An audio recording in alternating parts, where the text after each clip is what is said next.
اللي حصل مع الطفل ياسين في المدرسة ما ينفعش نسميه جريمة بكل ما تحمله الكلمة من معنى. طفل في سن اللعب والضحك اتعرض لهتك عرض جوه مكان المفروض يكون آمن ليه وهو المدرسة. والسؤال اللي الناس كتير بتسأله، ايه موقف المدرسة؟ هل ليها مسؤولية قانونية؟ وايه هي عقوبة الجريمة دي؟ انا هشرح لك كل ده بلغة بسيطة وواضحة.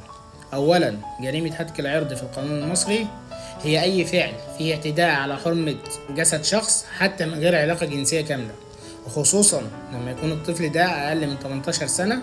القانون هنا بيشدد العقوبة جدا لانها جريمة ضد انسان ما يقدرش يدافع عن نفسه. والمادة 168 من قانون العقوبات بتقول إن العقوبة تصل ل 15 سنة لو المجني عليه طفل. ولو الجريمة تمت داخل مؤسسة تعليمية العقوبة بتزيد لأن في ظرف مشدد. طيب، هل المدرسة مسؤولة قانونا؟ أيوة، لأن في حاجة اسمها المسؤولية التقصيرية أو الإهمال الجسيم. ولو تم إثبات إن الإدارة كانت عارفة أو تساهلت أو موفرتش بيئة آمنة ممكن نطالب بتعويض مدني. كمان النيابة ممكن تحقق مع أي شخص أهمل أو تستر على الجريمة، وده بيوصل لعقوبة جنائية.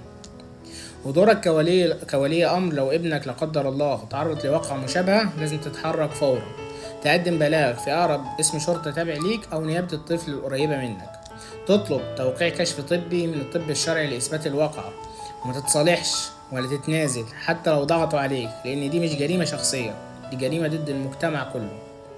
وفي الأخير، أطفالنا أمانة، والسكوت على جريمة زي دي مشاركة فيها. لازم نكون صوتهم ونعرف حقوقهم ونطمنهم إن في قانون بيحميهم ومجتمع مش هيسيبهم لوحدهم. شارك الفيديو ده لأن المعلومة دي ممكن تنقذ طفل.